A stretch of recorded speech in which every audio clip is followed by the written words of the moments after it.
Ravi de vous retrouver, fidèles téléspectateurs de la télé Totalement Vôtre, pour cette nouvelle page d'information. Bonsoir à tous et bienvenue dans ce 19h. À la une de ce soir, le ministre de l'Énergie a dévoilé le démantèlement d'un réseau mafieux à la société Énergie du Mali qui serait à la base des coupures intempestives d'électricité. Les détails, ça sera dès l'entame de ce journal.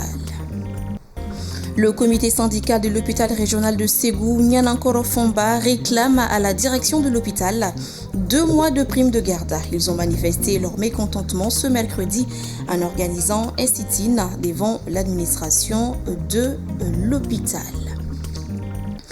Les violences faites aux femmes sont de plus en plus fréquentes au Mali. En 2022, plusieurs milliers de cas ont été enregistrés à travers le pays. Et voilà donc par le sommaire.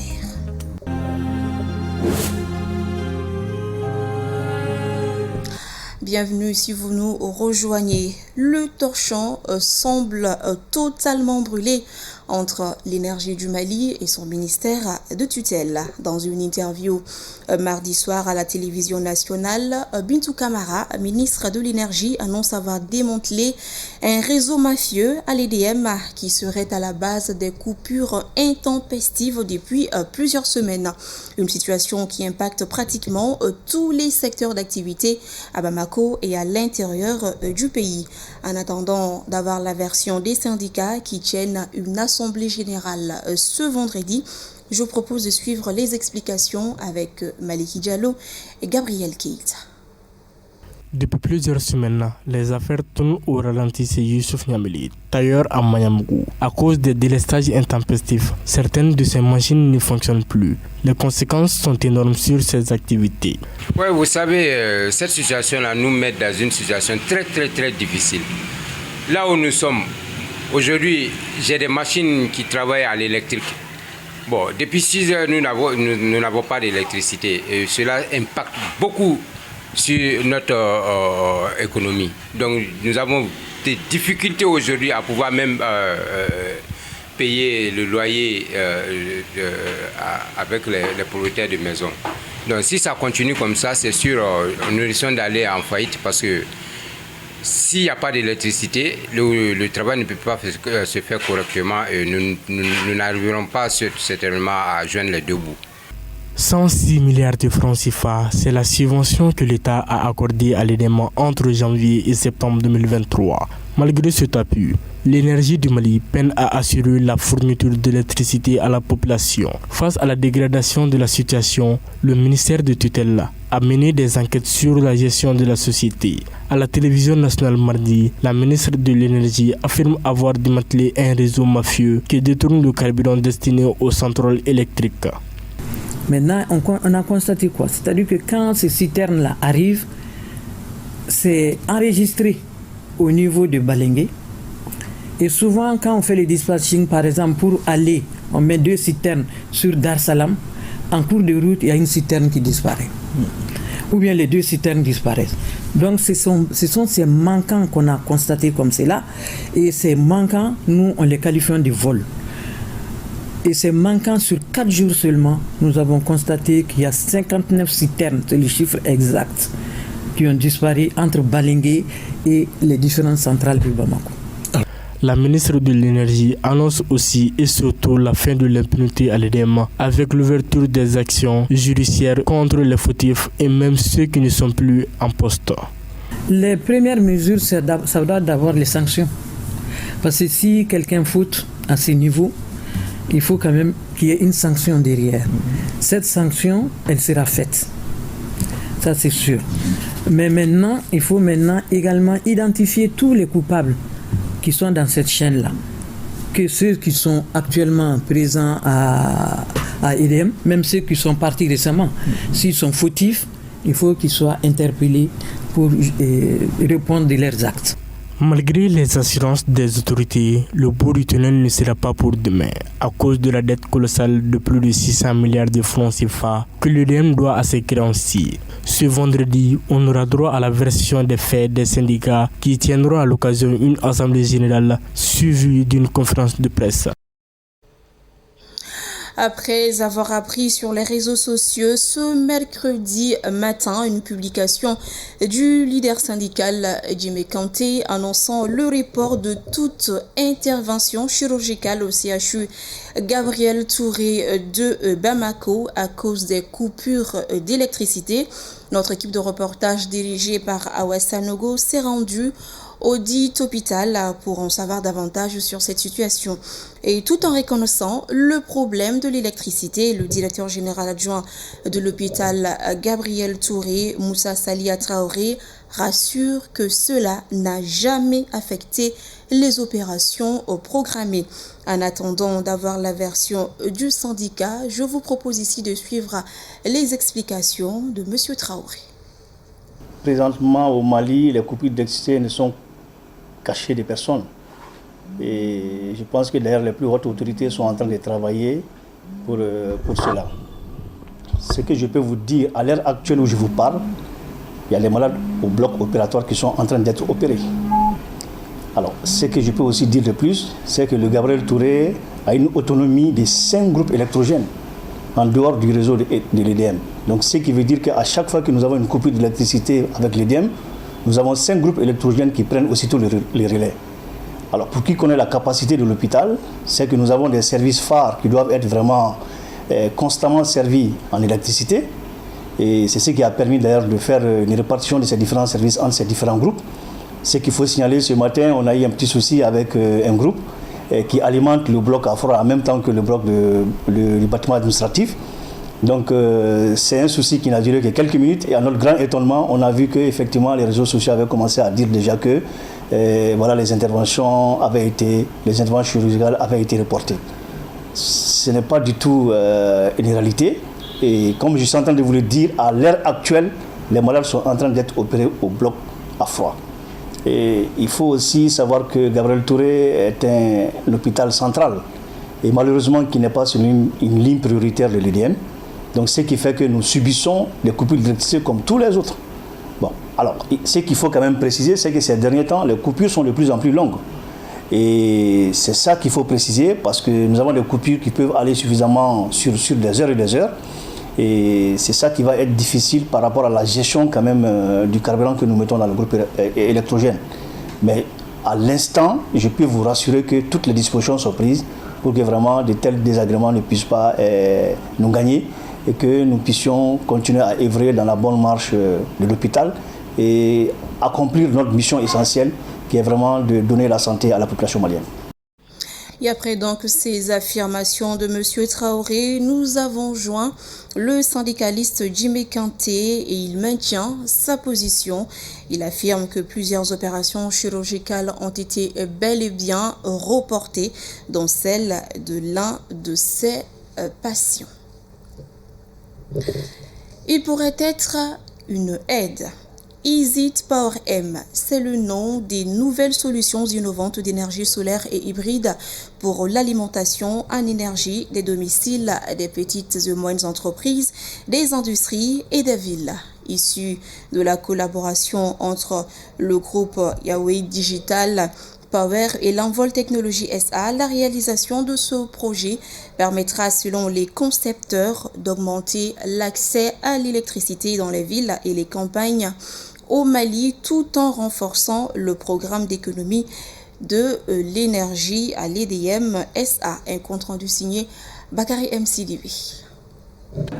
Ce projet est le fruit d'une longue collaboration entre le groupe Huawei Digital Power et le groupe Envol Technologies, présent dans plusieurs pays de l'Afrique, doté de plusieurs capacités énergétiques avec une vitalité de 16 ans. Ces solutions permettent de faciliter l'accès aux services énergétiques tout en contribuant au développement. Nous sommes prêts et capables à aider tous notre clients et notre partenaire à saisir les opportunités et le développement historique afin de créer un avenir meilleur pour les écosystèmes énergétiques solaires pour Mali. Vous pouvez installer d'abord avec une batterie de 5 kWh. À après ajouter une deuxième batterie 10 kWh jusqu'à une troisième batterie. Nous avons des solutions pour les domiciles, nous avons des solutions pour les industries et nous avons des solutions aussi pour les mines parce que nous avons des batteries de 200 kWh qui peuvent être installées en parallèle pour aller jusqu'à 2 MWh pour alimenter des villages, des villes et même des mines pendant des périodes. Depuis des années, la sécurité énergétique devient un enjeu essentiel de la politique des États en voie de développement. Ainsi, une synergie d'action des acteurs s'impose pour faire face aux défis de la mondialisation des ressources et de la transition énergétique. Une vision partagée par les autorités maliennes. Au cours des dernières années, le gouvernement du Mali, avec l'appui des partenaires nationaux et internationaux, a pu accroître le taux d'accès à l'électricité de la population. Le taux national d'électrification est ainsi passé de 14% en 2004 à près de 55% en 2022, dont 26% en milieu rural. Je voudrais donc inviter les acteurs ici présents à mettre cette initiative au profit du développement de l'intelligence énergétique malienne. Le prix de ces nouvelles solutions varie de 3 à 6 millions de francs CFA pour le kit et d'une garantie de 5 ans. Le projet de développement des énergies nouvelles et renouvelables au Mali s'inscrit dans le cadre du programme prioritaire du secteur de l'énergie qui vise à atteindre d'ici 2030 un niveau de 25% hors grandes centrales hydroélectriques dans le bilan énergétique du pays. Je vous l'annonçais tout à l'heure dans les titres, au Mali, les violences faites aux femmes se multiplient. Ces derniers jours, on a assisté récemment à des cas d'amputation et d'autres actes violents envers les femmes. Faisons le point avec nos confrères de Studio Tamani, commentés par Maïmouna Ouedraogo. Depuis plus d'un mois, des informations et vidéos relatives à des violences faites aux femmes sont virales sur les réseaux sociaux. Le dernier cas qui a fait plus d'écho date de la semaine dernière. Une femme âgée de la trentaine a été amputée des 2 bras par son mari à la suite d'une dispute. Les faits se sont déroulés à Tourokorobougou en commune 5 du district de Bamako. Ce cas a précédé celui où un conjoint avait arraché l'œil de son épouse. Si le premier bourreau a pris la fuite, le second lui est entre les mains de la justice. Selon le programme national pour l'abandon des violences basées sur le genre, les cas rapportés pris en charge en 2022 s'élèvent à plus de 14 200. Dans une récente sortie, le ministre de la Justice, garde des Sceaux, a annoncé que le cadre juridique par rapport aux violences basées sur le genre est en cours de renforcement. Selon lui, des textes ont été élaborés et sont dans le circuit d'approbation. Le parc des expositions de Bamako abrite depuis 2 semaines la semaine commerciale du Mali. Inscrite dans le cadre de l'initiative du mois d'octobre, mois de la consommation locale de l'UEMOA, cette foire est un espace de promotion économique et commerciale qui a pour objectif d'inciter la population malienne à consommer les produits made in Mali. Lancé officiellement ce mardi par le Premier ministre, la SECOMA prendra fin le 29 octobre. Un compte rendu signé Adam Tangara, Montalawatar.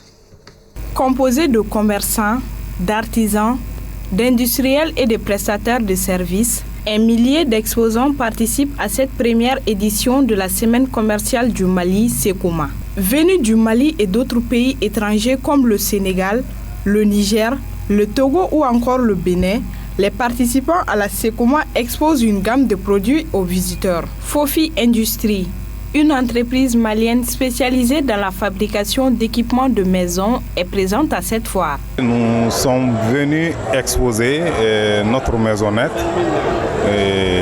le salon complet Fofi, avec ses différents équipements, une cuisine complète et une chambre complète et puis un bureau équipé. On a certes commencé par les matelas, mais aujourd'hui il y a beaucoup de produits innovants que certaines personnes ne connaissent pas. C'est pourquoi nous avons tenu à faire cette construction pour montrer aux Maliens tout le savoir-faire de Fofi et leur prouvé qu'on n'a plus besoin obligatoirement de l'extérieur, c'est-à-dire pour importer ces genres de bureaux qui sont très bien finis et qui ont une durée de vie très élevée. Des produits très appréciés par leurs visiteurs. Ce que je peux dire, c'est que je connais la société Fofi depuis quelques années. Quand je vois autour de moi ce qu'ils font, je constate qu'ils ont beaucoup progressé. Au début, qu'est-ce qu'ils faisaient? C'était les matelas, etc. Mais maintenant, ils ont évolué. Ils font une variété de produits bien étendus aujourd'hui. Ils font l'ameublement, ils font les cuisinières. Donc, ils se diversifient. Et toujours en gardant la même base. Je pense que c'est une bonne démarche et on ne peut que leur souhaiter courage et bonne chance. Fofi Industrie exhorte les organisateurs à pérenniser cette initiative et à l'élargir à l'échelle nationale et internationale. C'est bénéfique parce que ça permet aux uns et aux autres de savoir que telle entreprise fait tel produit. Et les opérateurs économiques qui se réunissent dans un seul endroit pendant une période bien déterminée vont apprendre à se connaître, vont chercher à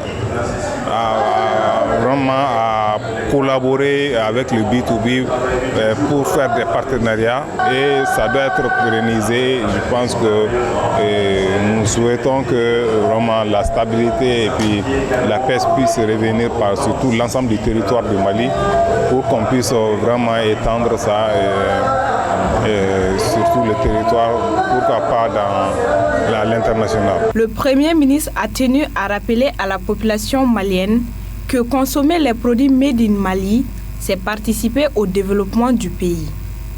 C'est avec le soutien des Maliennes et Maliens que de nouveaux emplois pourraient être créés, que davantage de richesses seront créées pour la réduction de la pauvreté et l'amélioration des conditions de vie de la population en général et des femmes et des jeunes en particulier.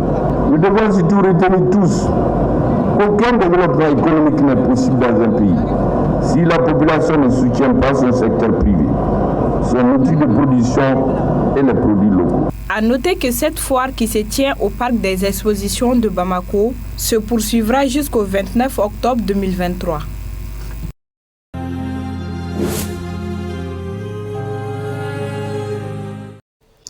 Tour du Mali et je vous amène de prime abord à Ségou. Le comité syndical de l'hôpital régional de Ségou au Nianankoro-Famba a organisé un sit-in ce mercredi 25 octobre 2023 devant la direction de l'hôpital pour protester contre la gestion financière de l'établissement. Les manifestants réclament 2 mois de prime de garde. Je vous propose ici de suivre le secrétaire général du comité syndical. Pour en savoir davantage, il est au micro de notre correspondant sur place, Mamadou Lamine Sogouba. L'objectif de ce sitting, ce n'est pas autre chose que nous réclamons nos droits. Nous sommes presque à 2 mois dans cet hôpital. Il n'y a pas de prime de garde payée au sein de l'hôpital. Donc nous sommes là ce matin pour qu'on nous mette dans nos droits. Il y a des gens qui sont uniquement sur contrat de garde. Et ce contrat de garde, ça représente comme leur salaire. Il y a des fonctionnaires qui reçoivent des salaires de l'État, mais il y a des personnels aussi qui sont là, qui ne sont que sous contrat de garde, qui ne perçoivent en fin de mois que la somme de leur garde. Et ça nous fait au moins 2 mois comme ça que ces gens ne sont pas dans leurs droits. Donc nous sommes là ce matin pour revendiquer nos droits. Notre message pour les autorités de la transition, c'est d'avoir un œil sur cet hôpital. Certes, ce matin nous sommes là pour les primes de garde, mais il y a beaucoup d'autres problèmes qui existent dans cet hôpital qui va faire l'objet d'autres luttes syndicales. Voilà. Mon cri de cœur vraiment pour la population ségougaine, que vraiment l'État arrive à mettre un plateau technique adéquat pour le personnel de santé, pour le bonheur de la population et que Dieu apaise le Mali. Pour l'heure, la direction de l'hôpital Nyana Korofomba n'a pas voulu réagir aux accusations du syndicat. Des hommes armés non identifiés ont attaqué le village de Traoré dans la commune de Gabero dans la région de Gao le lundi 23 octobre 2023. L'information émane de nos confrères de Studio Tamani.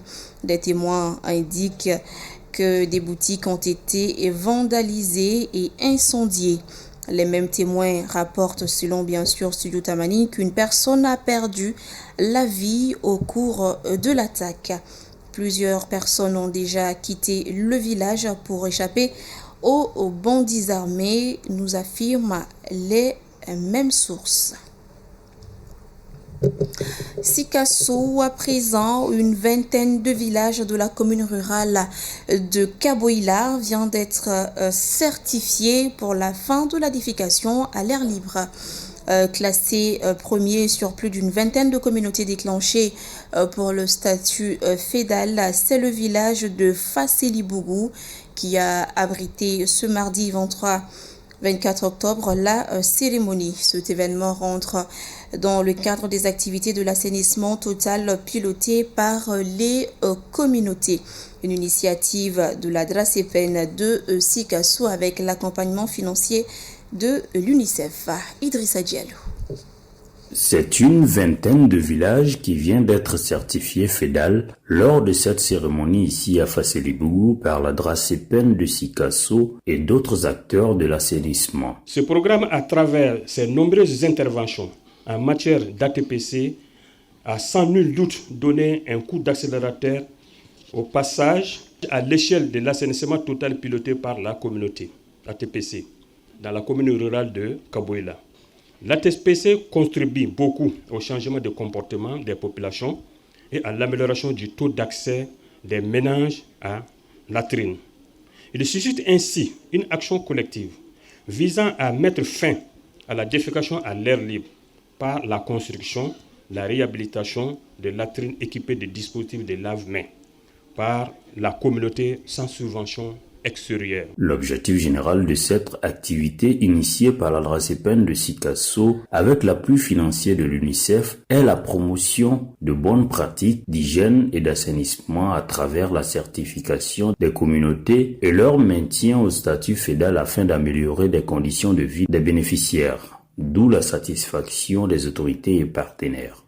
À travers cette approche, l'UNICEF promeut les droits et besoins des enfants, notamment le droit pour chaque enfant de vivre, de se développer et grandir dans un environnement sain et protégé.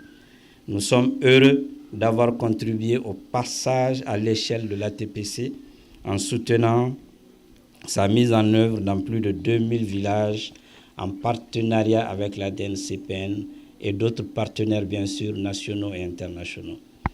Aller à l'échelle et atteindre toutes les communautés demeure un défi à relever. Distinguer élus communaux. Comme pour toute approche, le maintien des résultats de l'assainissement en milieu rural est une question centrale pour assurer la continuité du service et des progrès substantiels. C'est le village de Fasselibougou qui s'est classé premier sur les 20 autres en compétition. La remise des attestations et autres kits, les témoignages ainsi que la visite des latrines et la prise des engagements des autorités communales pour maintenir les différents villages fédales ont mis fin à la cérémonie ici à Fasselibougou dans la commune rurale de Kaboïla. Dans la région de Kaï, une révolution est en marche dans le domaine de la santé. Elle est silencieuse, certes, mais elle est en marche et pour cause, les mutualités de santé. Une belle initiative qui change la donne pour les démunis dans la région. Les explications, c'est avec notre correspondant Michel Yao. À Kaï, tout comme dans d'autres régions du Mali, la problématique de la santé des populations est une réalité. L'accès à des soins abordables n'est pas facile pour les personnes à faible revenu qui ne sont pas couvertes par l'assurance maladie obligatoire. Afin de faciliter l'accès aux soins pour cette couche défavorisée de la société, des initiatives de mutualité de santé ont été mises en place dans certains centres de santé, comme le centre de santé communautaire Kenya Blon, situé dans la commune de Kouloum. Dans ce centre, la mutualité permet une prise en charge des patients à moindre coût. Nous avons eu beaucoup d'avantages avec cette mutualité. À titre d'exemple, nous avons accès facilement à nos médicaments et nos prises en charge dans ce centre à travers la mutualité.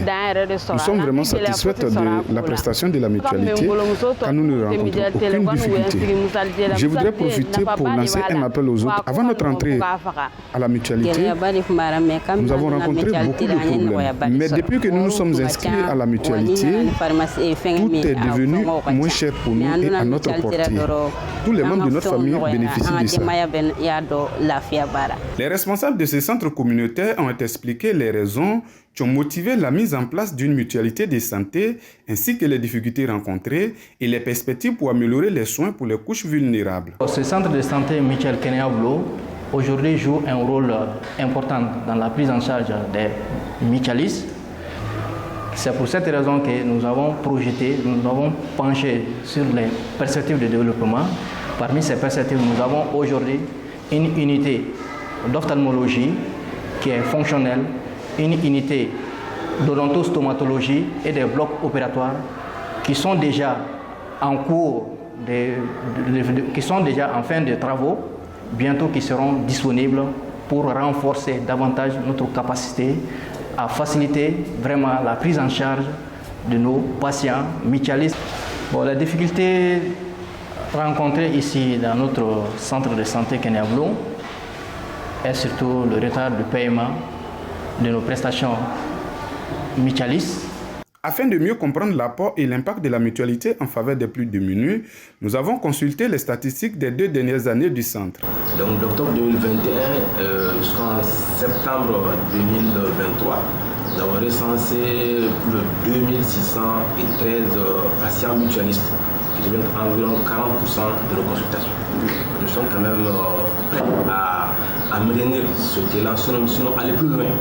Voilà, donc telles sont les perspectives.